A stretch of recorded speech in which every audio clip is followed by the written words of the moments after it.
It is October 1971. Two physicists named Joseph Haffel and Richard Keating board commercial airplanes for flights in total, east and west around the globe, carrying cesium atomic clocks in their carry-on luggage. The clocks are not small. They are heavy, expensive, temperamental instruments. Flight attendants are confused. Other passengers stare. But Haffel and Keating are not concerned with appearances. They are trying to catch the universe doing something it has always done but that no human has ever directly witnessed at this scale. When they land and compare their clocks to identical ones left sitting on the ground, the numbers don't match. The clocks that flew show different times. Not by much. By nanoseconds. But they are wrong measurably, undeniably wrong, and the universe has just quietly told us something that takes a moment to fully absorb. Motion changes time. Not metaphorically. Not as a figure of speech. Literally. The faster you move through space, the slower time passes for you relative to someone standing still. Haffel and Keating didn't just confirm a theory. They held the proof in their hands at the baggage claim of an international airport, in the form of two atomic clocks that no longer agreed with each other. And tonight, we are going to follow that idea all the way to its most unsettling conclusion, that right now, in this chair, you are hurtling through space at more than 1,000,000 miles per hour, and not one version of you, but several, all moving at different speeds in different directions simultaneously, all of them experiencing time at a slightly different rate. By the time we're done, the stillness you feel right now is going to be the strangest thing you've experienced all week. Get comfortable. If this is your first time here, hit subscribe. This is what we do on this channel. Now let's slowly begin. Part 1. The spin you can't feel. Let's start close. Right here. Your chair. You're sitting still. Or at least, that's what every nerve in your body is telling you. Your coffee is not sliding across the table. The air in the room is calm. Nothing is pushing against you. Every sensation you have tells you the same story. You are at rest. But if you're anywhere near the equator, the ground beneath your feet is moving at roughly 1,040 miles per hour. That's faster than the speed of sound. A military jet at full throttle reaches about 1,400 miles per hour. You, in your chair, doing nothing, are already most of the way there. You are already supersonic, and you haven't moved a muscle. Earth completes one full rotation every 23 hours, 56 minutes, and 4 seconds. Not 24 hours, that's a common mistake. That shorter period is called the sidereal day, the actual time it takes for Earth to spin once relative to the distant stars. The extra 4 minutes we tack on to make our familiar 24-hour day exists because Earth is also moving around the Sun. As it rotates, it's also traveling along its orbital path, so the Sun appears to shift position slightly in the sky. Earth needs that extra time to spin far enough to bring the Sun back to the same position it was in yesterday. The stars don't move like that. So relative to them, the day is shorter. Your rotational speed depends entirely on where you're standing. It's not the same everywhere. At the equator, 1,040 miles per hour. At 45 degrees latitude, roughly the latitude of Minneapolis or central France, you're moving at about 735 miles per hour. The calculation is simple geometry. take the equatorial speed and multiply it by the cosine of your latitude. At the poles, that cosine becomes 0. If you were standing at the North or South Pole, you'd be rotating in place, turning slowly, like a chess piece on a board, going nowhere laterally at all. Your rotational speed would be essentially 0. This matters more than it might seem. The difference in speed between the equator and the poles is one of the main drivers of our atmosphere. Warm air at the equator is spinning fast. Cold air near the poles is spinning slowly. When these air masses mix and move, they carry their rotational momentum with them, and that difference creates the great wind patterns that govern weather across the entire planet. Trade winds, jet streams, the broad circulation cells that move heat from the tropics toward the poles. All of it rooted in the fact that a ball of rock is spinning in space. Now here's where it gets interesting. On June 29, 2022, Earth set a record. It completed one rotation in 1.59 milliseconds, less than the standard 86,400 seconds we use to define a day. That might not sound dramatic, but it was the fastest day ever precisely measured, and it was part of a broader pattern that had been building for a couple of years. After decades of very gradually slowing down, Earth suddenly started spinning slightly faster around 2020. Scientists noticed, and they're still not entirely sure why. The leading theories point to several interacting forces: changes in Earth's molten iron core, which moves and churns in ways that are genuinely difficult to track from the surface; shifts in ocean currents and atmospheric pressure systems; and possibly climate change. As ice at the poles melts, water migrates toward the equator. This redistributes mass away from the axis of rotation, changing what physicists call the moment of inertia, the same principle that makes a figure skater spin faster when they pull their arms in toward their body. Their mass hasn't changed, but it's closer to the center of rotation, so they speed up. Earth, as polar ice melts, is doing the same thing on a planetary scale. Very slowly, almost imperceptibly, but measurably. And this matters for reasons that go beyond pure physics. Our global timekeeping system is based on atomic clocks, instruments that measure time with terrifying precision based on the vibration frequency of cesium atoms. A second, by international definition, is exactly 9,192,631,770 oscillations of a cesium-133 atom. Earth doesn't care about that definition. It rotates at whatever rate physics dictates.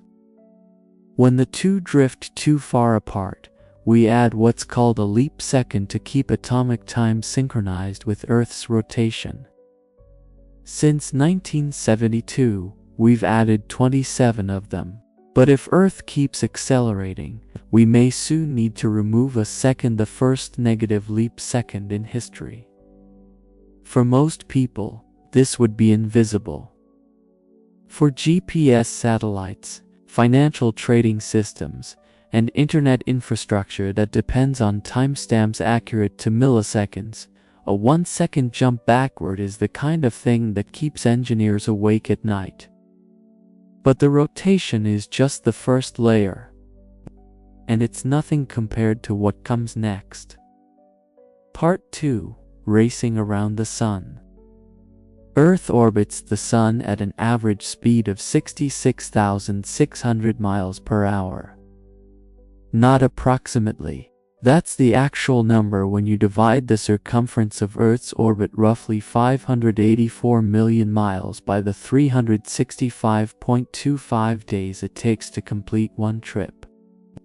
At this speed, we could cover Earth's entire diameter in about 7 minutes.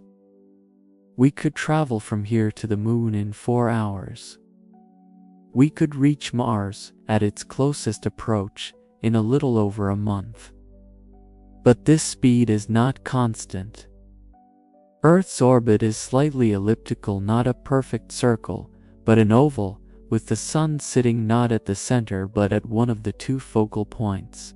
This means our distance from the Sun varies throughout the year, and with it, our speed. Around January 3rd each year, Earth reaches perihelion, our closest approach to the Sun, at about 91 million miles. At that point, we're moving at our fastest, roughly 18.8 miles per second, or about 67,700 miles per hour. 6 months later, around July 4th, we're at aphelion, our farthest point, at about 94 million miles, and we slow to approximately 18.2 miles per second, or about 65,500 miles per hour. The difference is about 2,100 miles per hour between our fastest and slowest points in the year. This pattern was worked out by Johannes Kepler in the early 1600s, almost entirely through mathematics and observation, without a telescope for most of it. His second law of planetary motion states that a line drawn from the Sun to a planet sweeps out equal areas in equal times. The consequence of that geometric rule is exactly what we observe. Planets move faster when they're close to the Sun, slower when they're far. Kepler didn't know why. He just found the pattern in decades of observational data from the astronomer Tycho Brahe, and described it precisely. Newton came along a generation later and explained it in terms of gravity. But Kepler saw the shape of the dance before anyone understood the music. The practical consequences of Earth's orbital motion are enormous for anyone trying to leave the planet. Every launch to space is a negotiation with orbital mechanics. A rocket sitting on a launch pad is already moving at the speed of Earth's rotation. That free boost toward orbital velocity is one of the main reasons launch sites are placed as close to the equator as possible. The European Space Agency launches from Kourou in French Guiana, just 5 degrees north of the equator. NASA chose Cape Canaveral in Florida at 28 degrees north. Russia's Baikonur Cosmodrome sits at 46 degrees north, less efficient, but chosen during the Cold War for strategic reasons that had nothing to do with orbital mechanics. But orbital speed is even more important than rotational speed for missions beyond Earth orbit. When engineers plan a mission to Mars, they don't point a rocket directly at Mars and fire. Mars is not where it appears to be, it's where it will be by the time the spacecraft arrives, months or years later. The trajectory has to be calculated so that the spacecraft and the planet arrive at the same point in space at the same moment. These are called Hohmann transfer orbits, and they depend entirely on the precise speeds and positions of both the departing and arriving planets. Miss the window by even a few days, and the fuel cost to correct the trajectory becomes enormous. Miss it enough, and the mission becomes impossible with the fuel carried on board. Mars launch windows open roughly every 26 months, when Earth and Mars are positioned for the most efficient transfer. Every Mars mission in history, Viking, Pathfinder, Curiosity, Perseverance, launched during one of these windows. The next one after a missed window means a 2-year wait. Orbital speed is not an abstraction for the people who build spacecraft. It is the constraint around which everything else is designed. Every single day, Earth travels approximately 1.6 million miles through space in its orbit. By the time you've finished this section, you will have moved thousands of miles without lifting a finger. Part 3. The galactic orbit. Zoom out further, and the numbers become genuinely hard to hold in your head. Our entire solar system, the Sun, all 8 planets, every moon, every asteroid, every comet in the Oort cloud, every grain of dust gravitationally bound to our star is orbiting the center of the Milky Way galaxy at approximately 514,000 miles per hour. At that speed, an object could circle Earth's equator in less than 3 minutes. We could travel from Earth to the Moon in about 28 minutes. We could cross the continental United States in under 2 seconds. The center of our galaxy sits roughly 26,000 light-years away from us, a distance so large that light itself, traveling at 670 million miles per hour, takes 26,000 years to cross it. We cannot see the galactic center directly. It is hidden behind thick clouds of gas and dust that block visible light entirely. We know it's there from radio waves, infrared light, and X-rays that can pass through the obscuring material.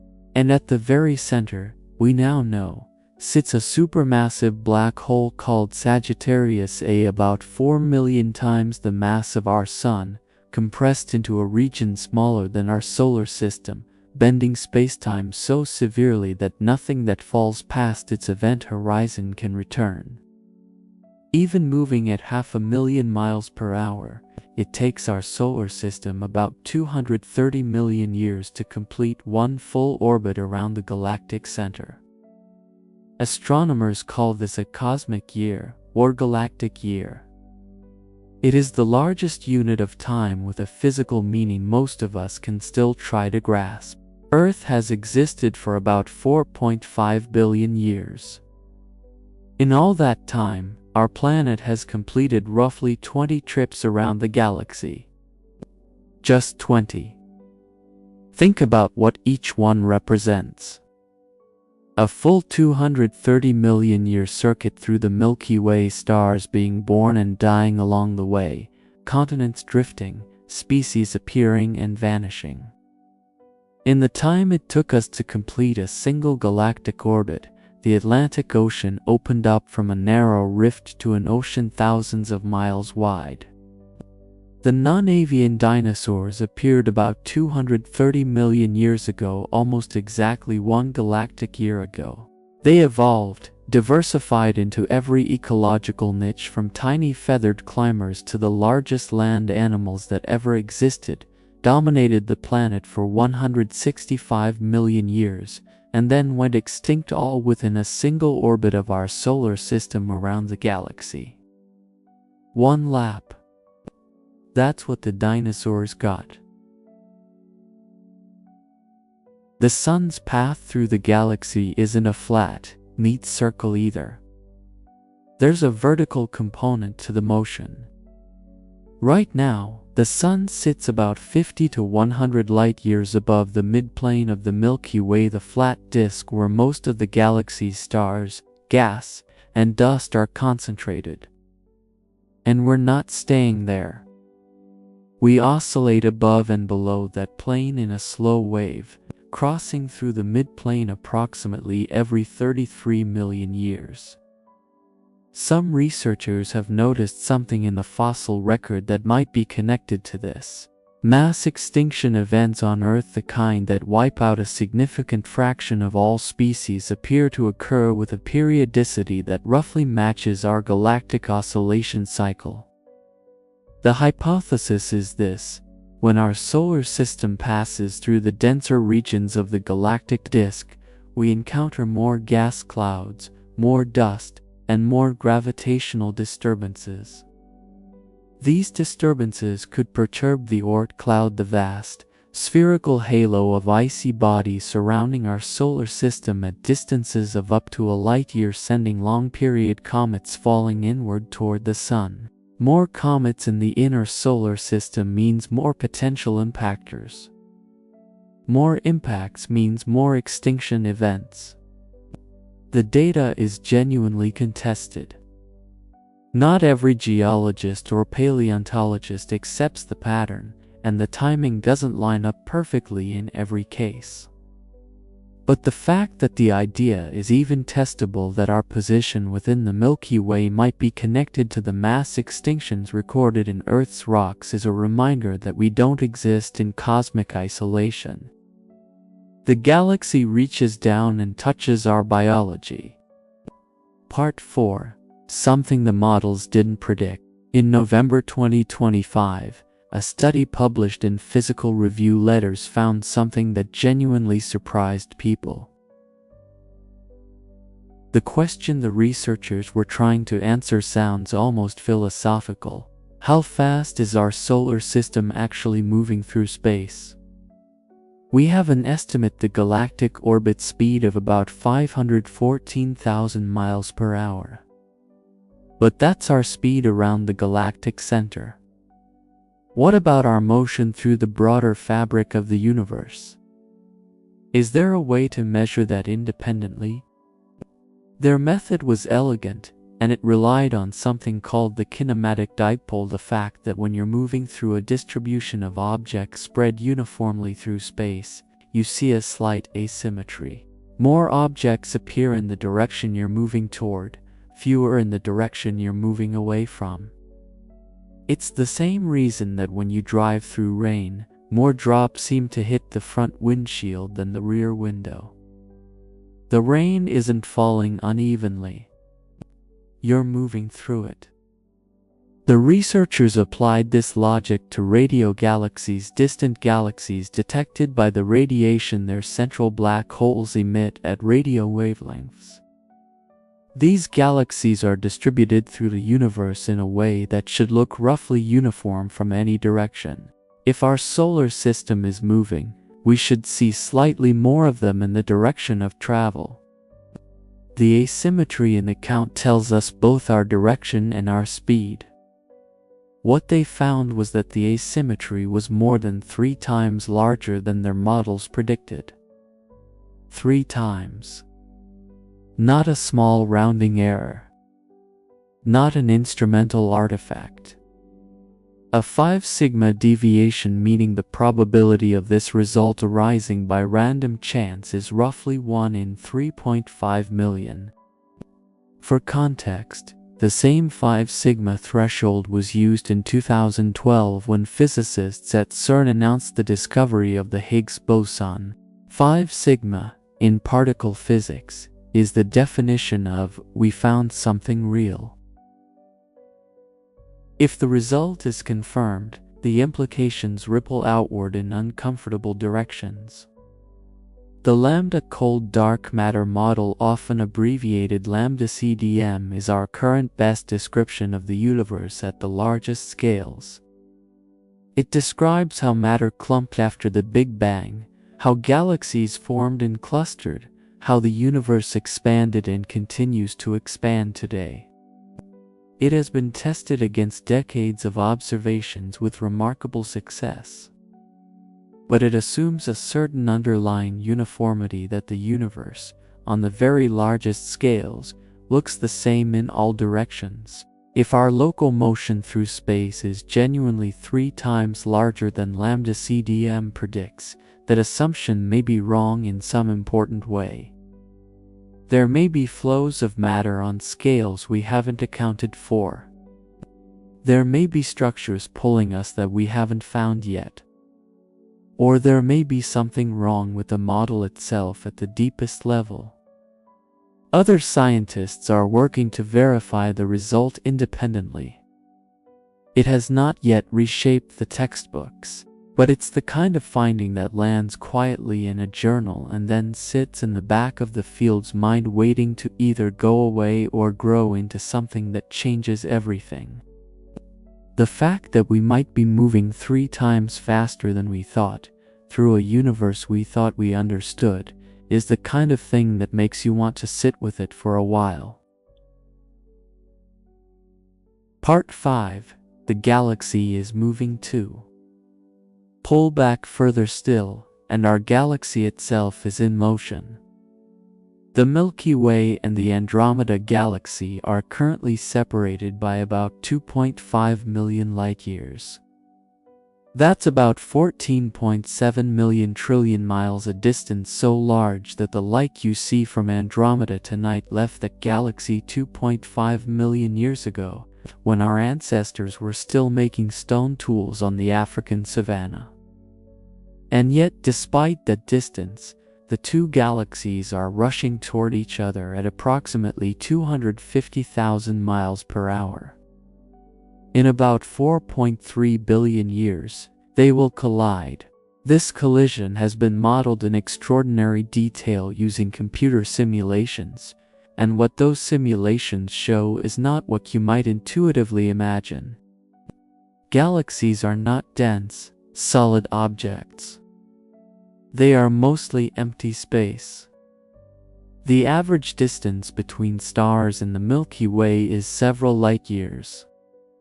When two galaxies collide, the probability of any two individual stars actually hitting each other is vanishingly small, roughly comparable to throwing two handfuls of sand from opposite sides of a football stadium and hoping two grains strike each other in midair.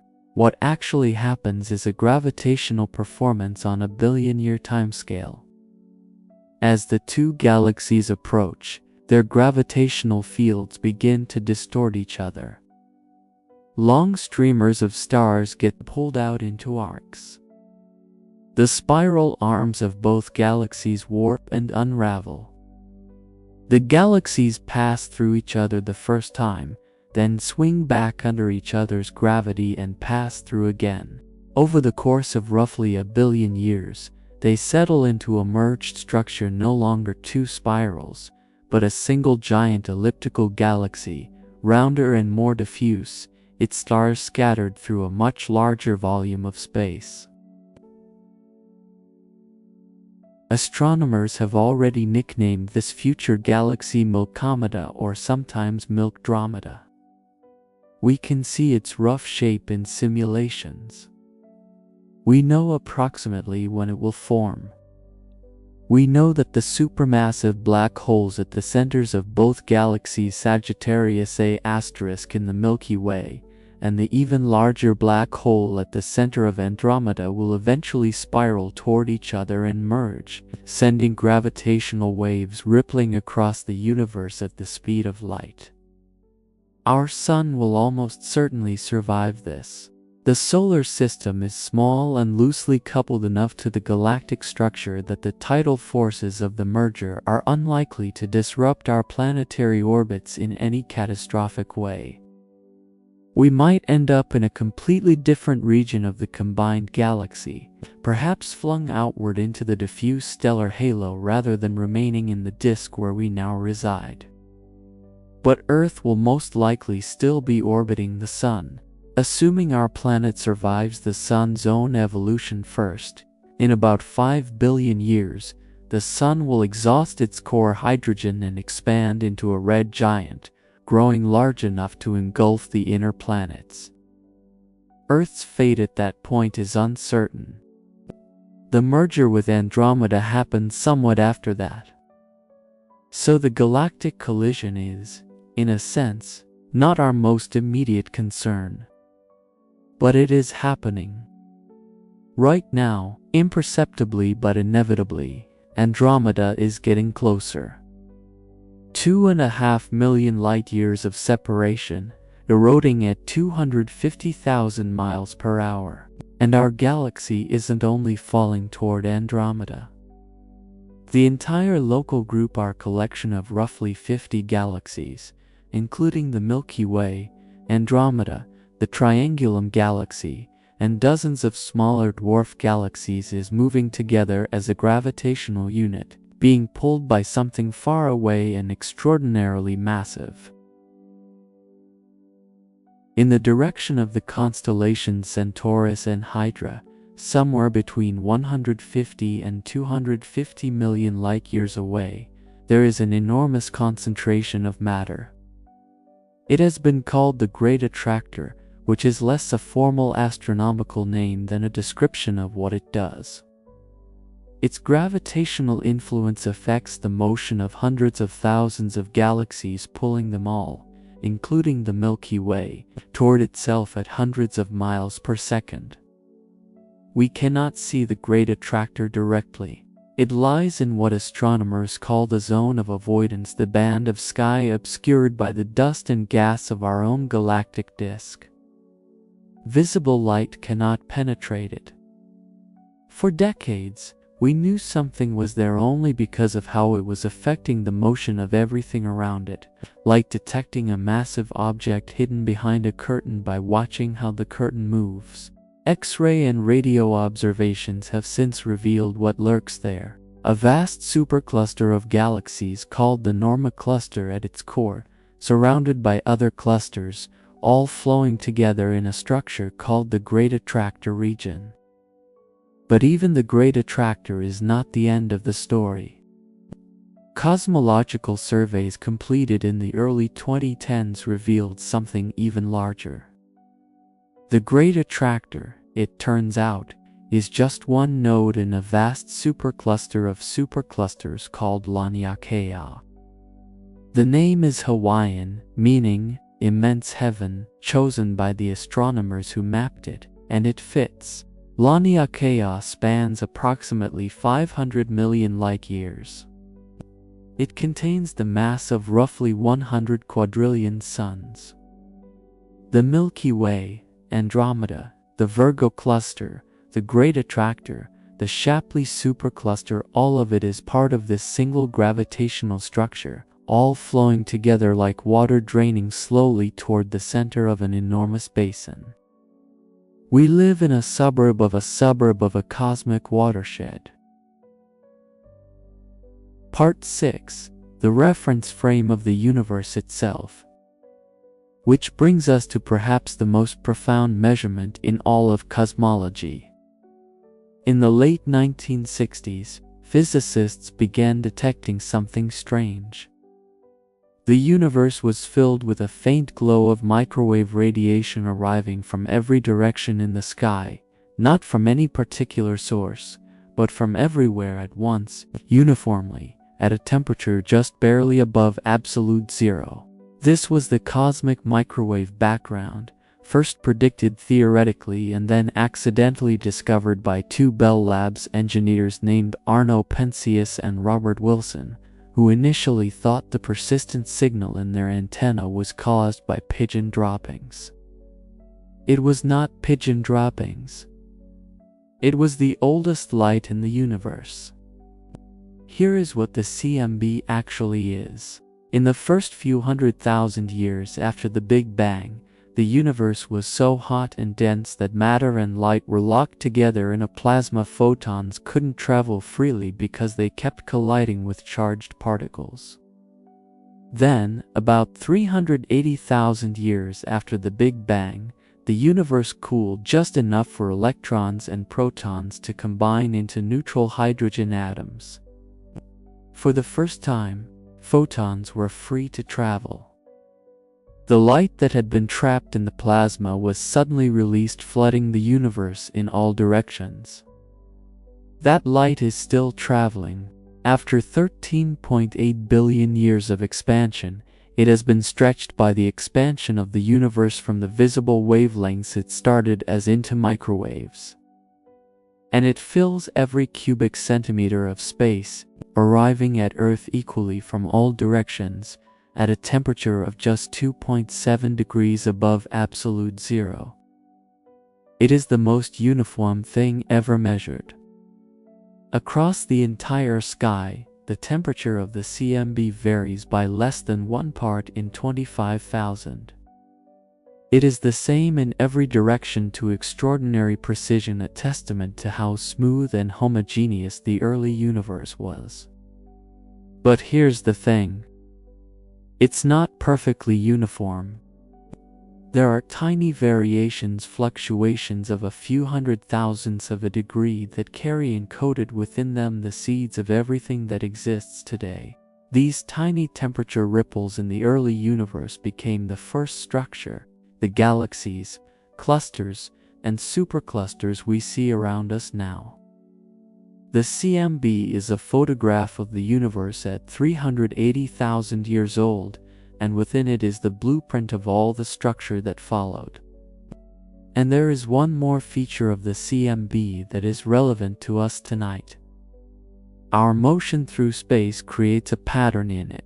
The radiation appears very slightly warmer in the direction we're moving toward, and very slightly cooler in the direction we're moving away from the Doppler effect, applied to the entire observable universe. The same physics that makes an ambulance siren pitch higher as it approaches and lower as it recedes also makes the CMB appear hotter in our direction of travel. By measuring this temperature difference called the dipole anisotropy with extraordinary precision, astronomers can calculate our velocity relative to what is essentially the universe's rest frame. The CMB represents the large-scale average distribution of matter in the universe, the closest thing we have to an absolute reference point in a cosmos where all motion is relative. The answer, roughly 1.3 million miles per hour, toward a point in the constellation Hydra. Take a moment with that. We have measured our speed relative to the afterglow of the Big Bang. We have used 13.8 billion year-old light, stretched across the history of the universe, to determine how fast we are moving right now, tonight, in this room. Modern satellites, particularly the WMAP and Planck missions, have measured the CMB temperature with such extraordinary precision that we can detect variations of millionths of a degree across the whole sky, mapping both the dipole from our motion and the primordial fluctuations from the early universe simultaneously. And when you stack all the layers we've discussed, the rotation, the orbital speed, the galactic orbit, the local group's motion, the flow toward the great attractor, the drift within Laniakea, you arrive at a total velocity through the universe that is genuinely difficult to absorb while sitting still in a quiet room. You are moving at 1.3 million miles per hour. Right now. And you feel nothing. Part 7. Why you feel nothing.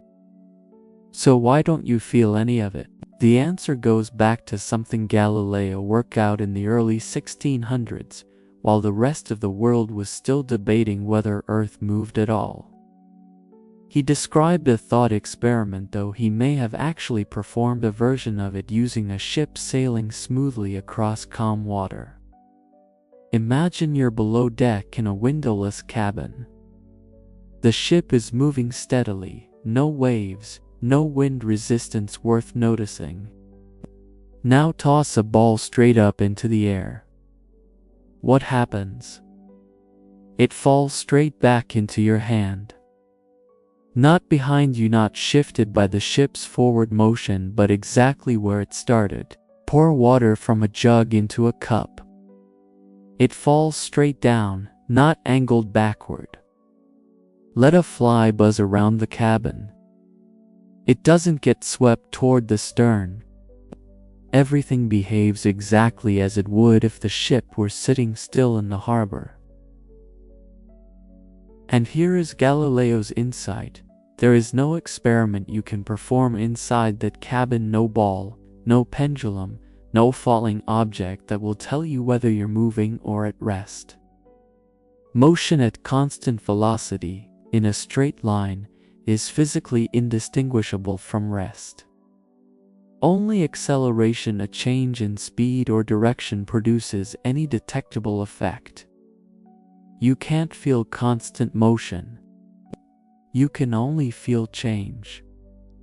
Earth's rotation is essentially constant from moment to moment. Yes, the planet is spinning at over 1,000 miles per hour at the equator, but that speed doesn't change appreciably between one heartbeat and the next.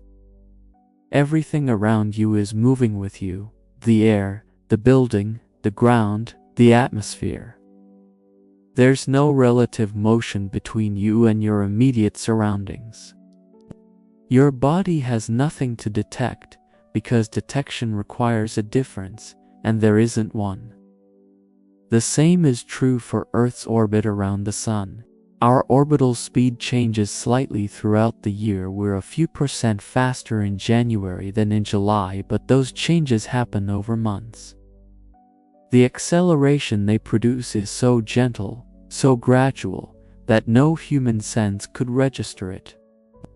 Einstein later formalized Galileo's observation into the principle of relativity and extended it in ways Galileo couldn't have imagined. In Einstein's framework, the laws of physics are identical in all inertial reference frames, which is to say in any frame of reference that moves at constant velocity in a straight line.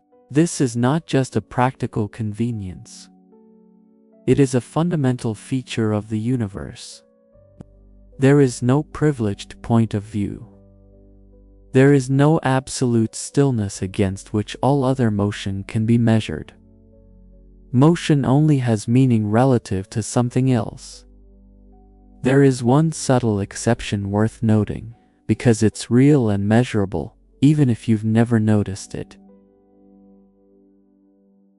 Earth's rotation creates a tiny outward centrifugal push that slightly counteracts gravity. At the equator, where the rotational speed is greatest, this effect reduces your effective weight by about 0.3%. If you weigh 150 pounds at the North Pole where there is no centrifugal effect at all, you would weigh about 149.5 pounds at the equator. Half a pound lighter, purely from the spin. Not enough to notice, but enough to measure. This centrifugal effect also contributes to Earth's shape. Earth is not a perfect sphere. It bulges slightly at the equator, flattened at the poles and wider at the middle because the outward push of rotation has, over billions of years, caused the planet to settle into an equilibrium shape where gravity and centrifugal force balance. Earth's equatorial diameter is about 26 miles larger than its polar diameter. If you were to stand on the summit of Mount Chimborazo in Ecuador, not the tallest mountain from sea level, but the mountain closest to the equator, you would be standing farther from Earth's center than you would on the summit of Everest, and time would be passing, for you, very slightly faster. Earth's rotation also produces the Coriolis effect, an apparent deflection experienced by anything moving freely across the planet's rotating surface. In the northern hemisphere, moving objects curve to the right. In the southern hemisphere, they curve to the left. The effect is negligible at small scales. The myth about toilets flushing in opposite directions in different hemispheres is just that, a myth. The effect is thousands of times too weak to influence a draining sink. But at the scale of weather systems and ocean currents, the Coriolis effect shapes the world. Hurricanes rotate counterclockwise in the northern hemisphere and clockwise in the southern hemisphere. The great gyres of the ocean, the circular currents that carry heat around the globe, owe their rotation to it. The jet streams that determine where storms form and where they travel are Coriolis effects. The invisible spin of the planet writes itself into everything that moves across it at scale. Part 8. The clocks that prove it. Here's where the Haffel-Keating experiment we started with comes back around, and why it matters for something you use every single day. Those atomic clocks on those airplanes were running at a slightly different rate than the ones on the ground.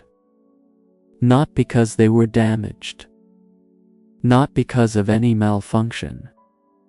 Because Einstein's equations predicted exactly this, and the universe followed them precisely. There are two effects at work, and they push in opposite directions. The first is special relativistic time dilation. The faster you move through space, the slower your clock runs relative to a stationary observer. The airplanes were moving faster than the clocks on the ground, so their clocks should run slightly slower. The second is gravitational time dilation. The stronger the gravitational field you're in, the slower your clock runs. The airplanes were flying at altitude in a weaker gravitational field than the ground, so their clocks should run slightly faster.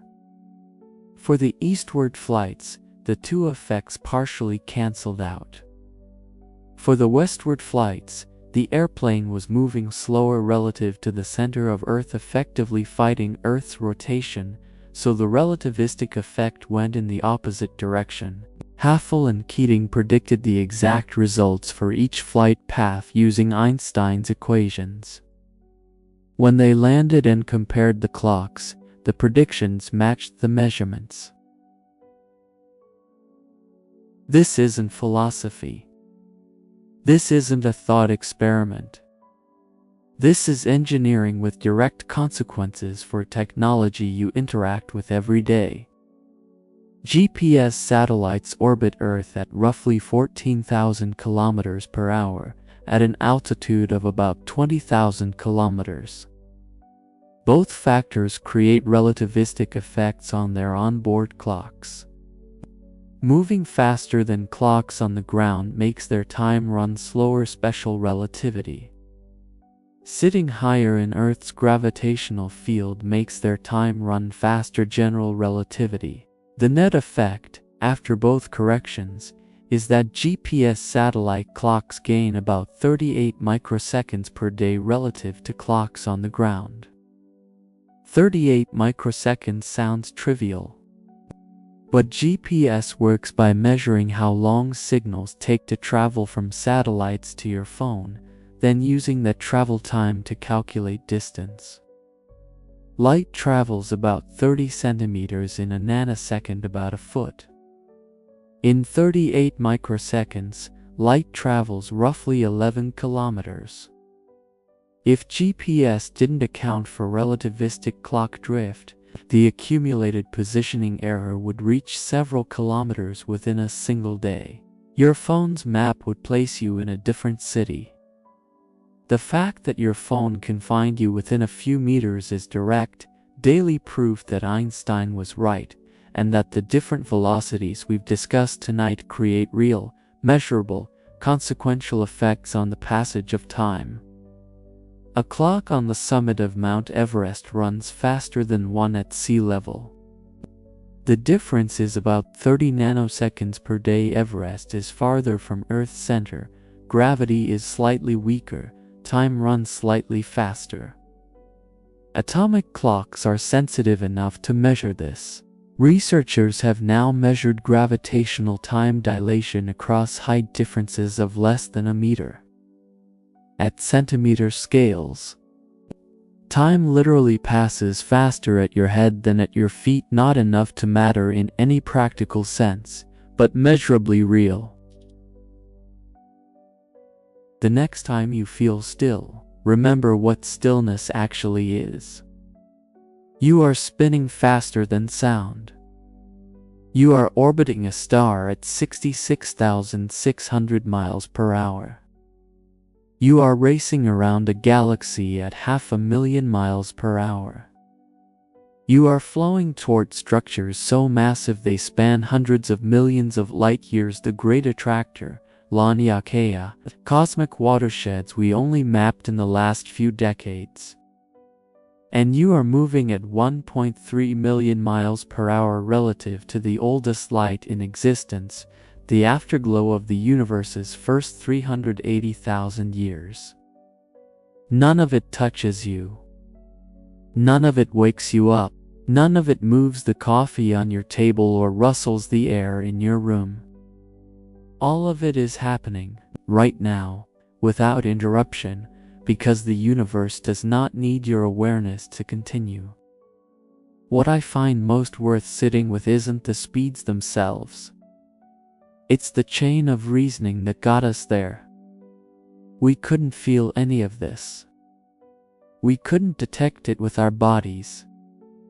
We had to build instruments, pendulums, telescopes, atomic clocks, radio observatories, satellites, and then ask those instruments questions our senses couldn't answer. And they answered. Every time, the universe turned out to be legible. Its motion turned out to be measurable. Its history turned out to be written in light old enough to predate the first stars. You are stillness only in a local sense. The rest of the universe keeps its own time, and it keeps it without reference to your feeling of being still. The clocks we carry and the clocks we build are not ornamental. They are questions cast into the world that the world answers back, and the answers come in the patient, uncomplaining language of measurement. When Joseph Haffel folded 4 cesium clocks into airplane cabins and sent them east and west, he was doing something simple and profound. He was asking whether time, which feels private and personal, behaved the same way everywhere and for everyone. The answer came not from intuition but from careful comparison, the kind you can only do when you have instruments precise enough to hear the small voices of the cosmos. Those little mechanical and electronic hearts, pendulums, quartz oscillators, atomic beams, are our translators. They do not theorize, they report the universe obliged. The traveling clocks did not match the ones that stayed on the ground. They differed just as Einstein's theories had predicted, with 2 effects tugging in opposite directions. Motion-slowed clocks, being farther from Earth's center, quickened them. Haffel and Keating framed the experiment in a way that let the instruments speak clearly, and when the measurements came in, they read like a reply from the world. Yes, these are the rules. Yes, they matter. This may sound like metaphysics until it stops being hypothetical and starts affecting the device in your pocket. The satellites above us carry clocks that must be reconciled with clocks on Earth if the system is to work. That reconciliation is not ceremonial. It is engineering. The corrections applied to satellite clocks are practical translations that allow positions on a globe, places where people live, meet, drive, and rescue, to be computed accurately. What I find worth sitting with is not merely the list of speeds and clocks and measurements. It is the chain of reasoning that produced them. We cannot feel the Earth's motion in any immediate sensory way. We cannot detect the cosmic microwave background with our eyes or our skin. Instead, we devised instruments, antennas, orbiting telescopes, precise clocks, and posed questions the instruments could answer. Each answer made the next question possible. The work is iterative and communal. Observations refine theory, which refines experiment, which refines instrument design, which opens new observations. Consider the story of Penzias and Wilson, 2 radio astronomers who, while debugging a horn antenna, encountered a persistent, omnidirectional noise. Their careful elimination of more mundane sources led them to realize they'd found something stranger and deeper, the echo of the universe's own infancy. That accidental discovery bridged the gap between a laboratory quirk and a cosmic history. It is a pattern repeated across science. Instrument leads to surprise, surprise leads to insight, insight leads to a new sense of what questions to ask. There is an art to making a scientific belief robust. It is not simply the flash of a clever idea. It is the slow accretion of independent confirmations, the gradual convergence of different methods on the same conclusion. Haffel and Keating's airborne clocks mattered not just because of their novelty but because they fit into a framework that also included laboratory atomic clocks, orbital telemetry, and celestial measurements. Penzias and Wilson mattered because their background noise matched theoretical expectations that had been gestating in other corners of physics. We sometimes treat measurements as if they were pure windows onto reality, untouched by human choices, but that is not quite right. Measurements are designed, Instruments are chosen or crafted, and analyses are shaped by what we think to look for. This does not make them arbitrary. On the contrary, it makes the enterprise human. We build experiments in response to our curiosities, our cultural priorities, our willingness to spend time and money. The fact that communities of scientists can converge on consistent descriptions of the world is a tribute to our methods, not a denial of their human origin. The scale of the endeavor is social as much as it is technical. Haffel and Keating needed funding and access to flights. Penzias and Wilson needed careful collaboration and openness to confusing signals. The teams that produced whole sky maps needed international cooperation, long-term planning, and thousands of tiny decisions about instrument placement and data processing. Science is a conversation across time and people. Instruments are the grammar of that conversation. Legible is the right word. The universe turns out to be something we can read, given patience and cleverness. The cosmic microwave background is not a cipher written only for the initiated. It is a text anyone trained with the right instruments can sample and interpret. Its faint variations contain the seeds of galaxies, and reading them taught us about the universe's age, composition, and the processes that turn smoothed-out matter into the clustered cosmos we inhabit. The act of reading requires tools and training, but the thing being read, the cosmos, does not conspire to hide itself forever. It is generous enough, often, to tell us what it did. There is a kind of humility built into that generosity. The universe does not owe us comprehensibility. That it is understandable at all is a historical accident of a sort. The conditions that gave rise to minds capable of asking these questions and building these instruments are rare and specific. Yet here we are, and the humility I feel is braided with a kind of pride. Not pride in the sense of triumphalism, but in the way humans can, by working together across disciplines and decades, craft instruments and methods that reveal deep structure. The pride is in method, in patience, in the long apprenticeship from which knowledge grows. When you hear numbers about how fast the Earth moves through space, they can feel like a summons to dread or a way to make human life seem insignificant. I want to suggest a different posture. Perspective without diminishment. Knowing that we hurtle around the sun and the galaxy and relative to the cosmic microwave background does not make your life less meaningful. If anything, it stitches your daily acts into a far vaster tapestry.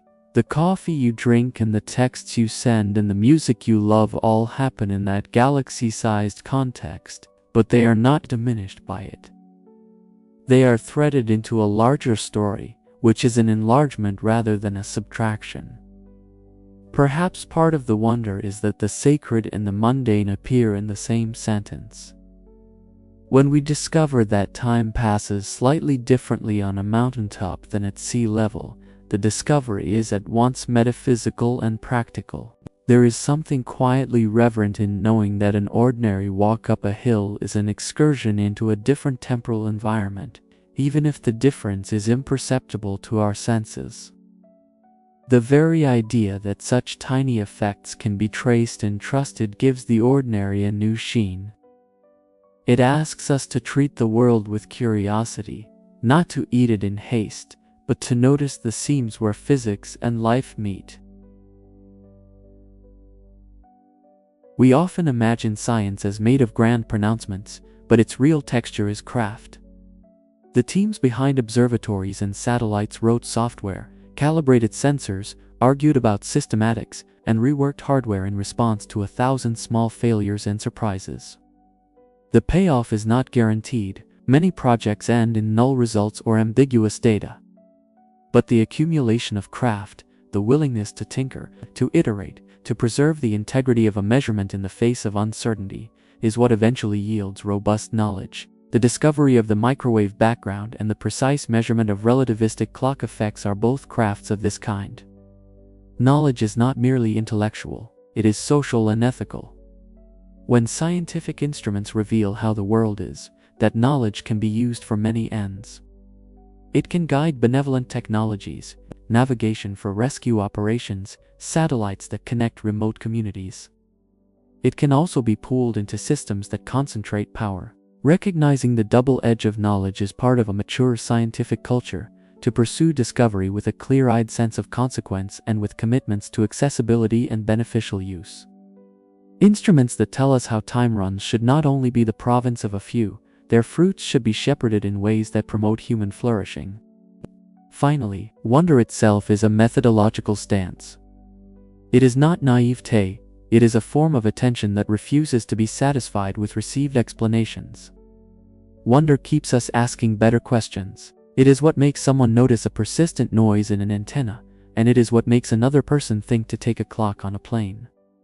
Wonder and rigor together make science possible. One supplies the appetite for the unknown, the other supplies the means for testing answers.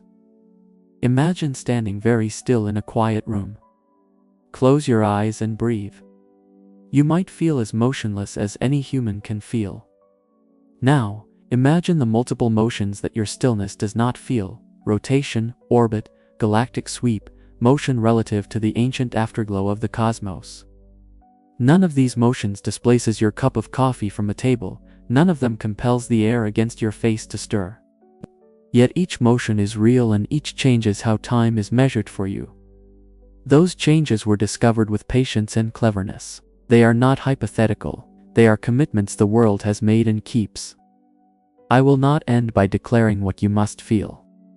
I will only leave a posture: pay attention, trust instruments, cherish method, and temper awe with the patience to check and recheck. The universe is legible if we are willing to learn its alphabet. That literacy has consequences: practical, ethical, and emotional, and it knits the trivial and the vast into a single, ongoing human story.